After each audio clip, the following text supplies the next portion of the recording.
Doctor Shijumon ജോസഫിന്റെ തുറക്കട്ട മനസ്സുകൾ എന്ന പുസ്തകത്തിൽ നിന്നും വായന ശ്രീലതമധു പയ്യന്നൂർ. വീണവർക്ക് തുണയാകുക. ഒരാൾക്ക് രണ്ട് നായകൾ ഉണ്ടായിരുന്നു. ഏതോ അജ്ഞാത രോഗം പിടിപെട്ട് വേദന അനുഭവിച്ച് അതിൽ ഒരു നായ കിടപ്പിലായി. യജമാനൻ പല മരുന്നുകളും പരീക്ഷിച്ചു കൊണ്ടിരുന്നു. എങ്കിലും യാതൊരു മാറ്റങ്ങളും ആ നായയിൽ സംഭവിച്ചില്ല. മറ്റേ നായ ഇതെല്ലാം കണ്ടുകൊണ്ടിരിക്കുകയായിരുന്നു. ഒരു ദിവസം യജമാനൻ ഭാര്യയോട് പറഞ്ഞു, ഒരാഴ്ച കൂടിയേ ഇവനെ ഞാൻ ശുശ്രൂഷിക്കൂ. എന്നിട്ടും ഇവൻ എഴുന്നേൽക്കുന്നില്ലെങ്കിൽ അവനെ ഞാൻ കൊന്നുകളയും. വെറുതെ വേദന സഹിക്കേണ്ടല്ലോ. ഈ സംഭാഷണം കേട്ട മറ്റേ നായ ഓടിയെത്തി കിടപ്പിലായ നായക്ക് പ്രോത്സാഹനം കൊടുത്തു. സുഹൃത്തെ, ഇങ്ങനെ കിടക്കാതെ എഴുന്നേൽക്കൂ. നിനക്ക് ഒരു കുഴപ്പവുമില്ല. നീ സുഖം പ്രാപിക്കുന്നുണ്ട്. നിന്നെ സഹായിക്കാൻ ഞാനുണ്ട്. കാര്യമായ മാറ്റമൊന്നും കണ്ടില്ല. എങ്കിലും എപ്പോഴും ആ നായ അവനെ പ്രോത്സാഹിപ്പിച്ചുകൊണ്ടേയിരുന്നു. 5-ാം ദിവസം യജമാനൻ നായയെ കൊല്ലാൻ തന്നെ തീരുമാനിച്ചു. എന്നാലും മറ്റേ നായ തന്റെ ശ്രമം ഉപേക്ഷിച്ചില്ല.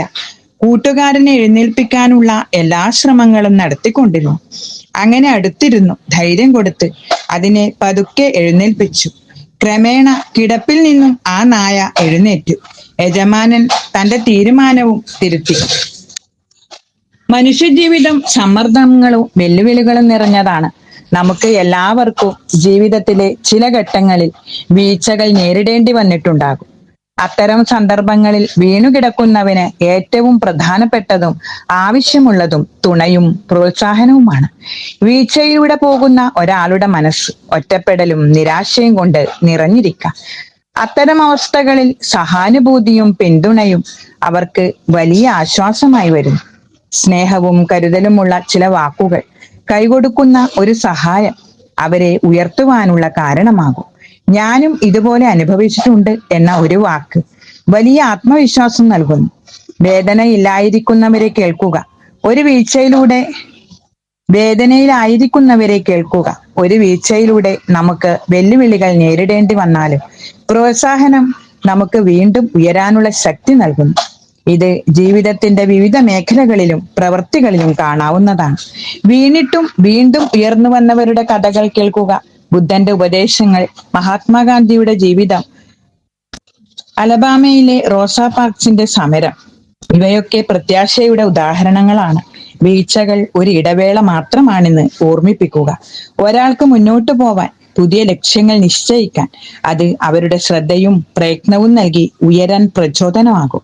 ഒരു വ്യക്തിയെ അംഗീകരിക്കുകയും പ്രോത്സാഹിപ്പിക്കുകയും ചെയ്യുന്നതിൽ കുടുംബത്തിന്റെയും സുഹൃത്തുക്കളുടെയും പങ്ക് വളരെ പ്രധാനമാണ്.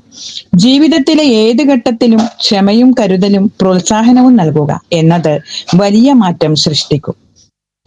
മനുഷ്യർ വീഴുമ്പോൾ അവരെ പിന്തുണയ്ക്കുന്ന ഓരോ കൈയും, അവരെ ഉയർത്താൻ സഹായിക്കുന്ന ഓരോ വാക്കും അവരുടെ ജീവിതത്തിലെ തുടർച്ചയായ ഉന്മേഷവും പ്രതീക്ഷയുമാണ്.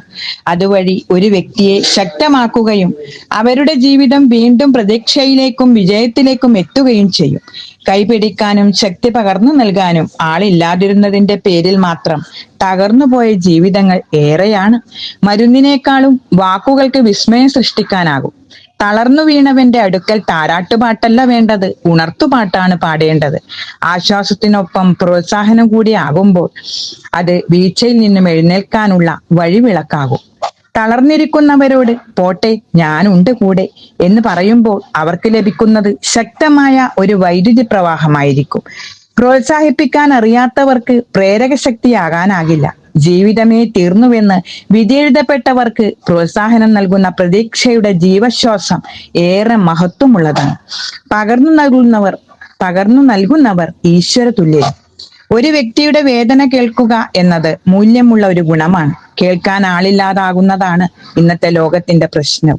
ഹൃദയം തകർന്നവരുടെ വാക്കുകൾ കേൾക്കുമ്പോൾ അവർക്ക് അത് ആത്മവിശ്വാസവും പ്രതീക്ഷയും നൽകുന്നു.